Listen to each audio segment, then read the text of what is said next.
السلام علیکم ورحمت الله وبرکاته. ګرانو زده کوونکو، په دې هیله چې د صحت او عافیت جامې مو په تن کې وي، پیل کوو د نن ورځې په لوست باندې. ګرانو زده کوونکو، مخکې د نوي لوست د پیل څخه تاسو خپله کورنۍ دنده حتما راوړې وي. همدارنګه غواړو چې په تېر لوست باندې رڼا واچوو. ګرانو زده کوونکو، تاسې په تېر لوست کې د مفصلیه حیواناتو په باره کې مکمل معلومات ترلاسه کړه. همدارنګه د اغزي پوټکو حیواناتو په هکله هم تاسې معلومات واخیسته. د مفصله حیواناتو په هکله تاسې وویل چې د دوی مکمله استحاله لري، بعضې نامکمله استحاله لري. استحاله په خپله څه دی؟ د حیواناتو تغییر د هګۍ څخه تر بلوغ مرحلې پورې. که چیرې د هګۍ څخه تر بلوغ مرحلې پورې، یعنې د لاروا نه تر بلوغه پورې د دوی شکلونه یا بڼې یو رقم ته وي، ښکاره شي موږ چې دا د دې حیوان بچي دي، نو دا نامکمله استحاله دی، لکه چې په ملخانو کې تاسې ولیده. همدارنګه که چیرې د دوی د هګۍ څخه تر لاروا، شفیره او بطیطه او تر بالغه پورې شکلونه او بڼې فرق درلوده، نو په دې باندې تاسې پوه شئ چې دا مکمله استحاله لري. لکه په پروانو کې، د شاتو په مچیو کې او په میږیانو کې مکمله استحاله دی. همدارنګه د اغزي لرونکو پوټکو د حیواناتو په هکله کې موږ او تاسو سمندري ستوري او سمندري بادرنګ او نور حیوانات تاسې ولیده او ومولسته چې د دوی بدنونه اغزي لرونکي پوټکي لري. همدارنګه د دوی خوراک غوښې دي، یعنې دوی کبان او نرم تنان څخه استفاده کوي او همدارنګه دوی په سمندرونو کې ژوند کوي. دا اوس ستاسې تېر لوست. اوس راځو خپل نوي لوست ته. زموږ او ستاسو د نن ورځې د بیولوژي د مضمون د اتم ټولګي د څلورم څپرکي د 15 لوست چې د کتاب مخونه مو 250 څخه تر 350 پورې دی، شمزي لرونکي حیوانات یا فقاریه حیوانات دي. همدارنګه غواړم چې د دې لوست مهم موخې هم تاسو ته در وړاندې کړم. ګرانو، د دې لوست تر پایه به موږ او تاسو په دې وتوانیږو چې فقاریه حیوانات وپیژنو، د فقاریه حیواناتو څخه ګټه واخلو، د ګټې اخیستنې مهارت به موږ کې پیدا شي.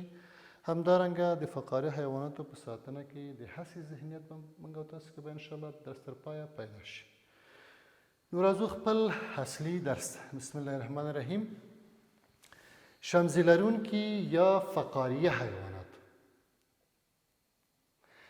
ګرانو زده کوونکو، د نوم نه یې معلومیږي چې دا هغه حیوانات دي چې فقاریه لري. د دوی د ملا تیر فقرې لري، کړۍ لري، او د دوی عصبي سیستم د دوی د ملا د تیر پورې وصل دی. نو دې حیواناتو ته ځکه فقاریه یا شمزي یا د ملا تیر لرونکي حیوانات وایي. ګرانو، دوی دغه حیوانات داخلي سکلیټ لري چې د دوی خوځښت د بدن د ساتنې لامل کیږي، چې د دې له جملې څخه تی لرونکي او الوتونکي او همدارنګه ذوحیاتین، خزندگان، کبان او نور حیوانات شامل دي. دوی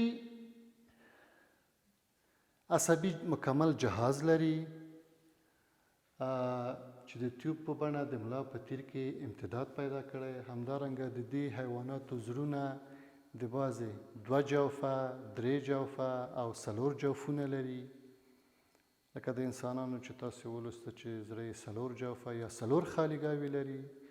د دوی بدن د وینې دوران تړلی سیستم دی، یعنې د دوی وینې په نورو برخو کې نه غورځېږي، بلکې په همدې رګونو کې په ټول بدن کې دوران کوي. ځکه دوی ته وایي چې د وینې تړلی دوران لري.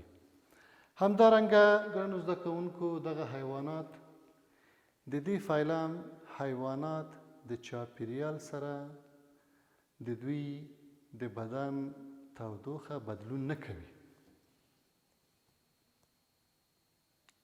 یعنی د دوی د بدن تودوخې د هغه آزاد شوي انرژي په نتیجه کې ساتل کیږي. موږ او تاسو ګرانو زده کوونکو لوستي وو چې کله غذایي مواد بدن ته داخل شي په حجرو کې دا غذایي مواد ماتیږي، یعنی په قندو باندې بدلیږي او قندونه ماتیږي چې د قند د ماتېدو سره په حجرو کې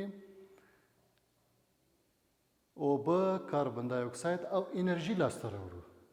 دغه انرژي زموږ هم د بدن حرارت ساتي او همدارنګه موږ او تاسو ته دغه انرژي توان راکوي چې خبرې وکړو، حرکات وکړو، وګرځو او نور کارونه، فزیکي کارونه ترسره کړو. همدارنګه دغه حیوانات یعنی تیل لرونکي او الوتونکي چې دوی باندې چاپیریال تاثیر نه کوي د دوی په حرارت، د بدن په حرارت باندې، دوی ته توده وینه لرونکي یا هومیودرموسس وایي. توده وینه لرونکي حیوانات هغه حیوانات دي چې په دوی باندې د چاپیریال تودوخه تاثیر نه لري، لکه تیل لرونکي او الوتونکي. او هغه حیواناتو باندې په همدغه فقاریو کې موږ هم توده وینې لرونکي لرو لکه تیل لرونکي او الوتونکي، او سړه وینه لرونکي یا سړه وینه لرونکي ته پیکلودرموسس وایي چې دا حیوانات لکه ذوحیاتین دی، چنګښې یا بعضې ماران دي چې هم په اوبو کې ژوند کوي او هم په وچه کې، خزندګان دي او کبان دي. دا درې ډله فقاریه حیوانات چې ذوحیاتین دی، خزندګان یا خوځېدونکي، څخېدونکي او کبان، ماهیان، دا سړه وینه لري. دوی باندې د چاپیریال تودوخه تاثیر لري.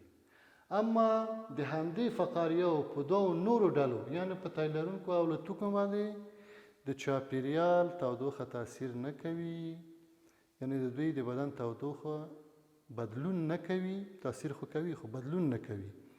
نو ځکه دغه حیواناتو ته توده وینه لرونکي یا هومیودرموسس وایي. ګرانو، دا وه زموږ او ستاسو د نن ورځې لوست. اوس به یو ځل بیا ستاسو نه به پوښتنه وکړم چې نن موږ او تاسو څه ولوسته ګرانو زده کوونکو؟ فقاریه حیوانات. فقاریه حیوانات کوم حیوانات دي؟ دا هغه حیوانات دي چې د دوی د ملا تیر یا شمزي او د ملا تیر یا شمزي فقرې لري. د دوی عصب په فقرو کې دي، نو ځکه دوی ته فقاریه وایي یا شمزي لرونکي حیوانات وایي. دا حیوانات ډېر لوی ډلې لري. دوی داخلي سکلیټ لري چې د دوی دغه ګرځېدل، حرکات او خوځېدنه د دوی د بدن د ساتلو لامل کیږي. همدارنګه د دوی عصبي جهاز د تیوب په شکل د ملا په تیر کې قرار لري. همدارنګه د دوی زړه جوفونه لري، بعضې 2 جوفه لري، بعضې 3 جوفه لري، بعضې 4 جوفونه لري لکه انسانانو غوندې. همدارنګه د دې فقاریه حیواناتو په ډله کې هغه حیواناتو باندې چې د چاپیریال د تودوخې تاثیر کوي، یعنی هغه تاثیر چې دوی د بدن حرارت ته بدلون ورکړي، دې ته توده وینه لرونکي وایي.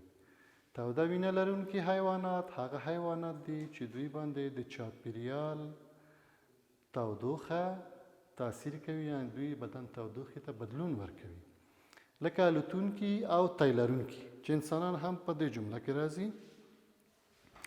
او د همدې فقاریهو له جملې څخه هغه چې د چاپیریال تودوخه د دوی د بدن په تودوخې باندې تاثیر لري، هغه 3 ډله نور فقاریه حیوانات دي، لکه ذوحیاتین دي چې په اوبو وچه کې ژوند کوي، لکه چنګښې او نور ماران، خزندګان دي او کبان دي. چې دا پیکلودرموسس یا سړه وینه لرونکي دي. نو زموږ او ستاسو د فقاریه حیواناتو له جملې څخه سړه وینه لرونکي هم دي، توده وینه لرونکي هم دي، چې انسانان او تی لرونکي او الوتونکي دا هغه ډله ده چې په دوی باندې تاثیر نه لري د دوی د چاپیریال حرارت. دوی ته ځکه توده وینه لرونکي وایي. او هغه چې د چاپیریال تودوخه د دوی د بدن حرارت ته بدلون ورکړي نو دوی ته سړه وینه لرونکي حیوانات وایي یا سړه وینه لرونکي فقاریه حیوانات لکه ذوحیاتین او خزندگان او کبان. دا وه ګرانو زده کوونکو زموږ او ستاسو د نن ورځې لوست. او اوس خپل کتابچې پرانیزئ او کورنۍ دنده ولیکئ. ګرانو زده کوونکو تاسې به د فقاریه حیواناتو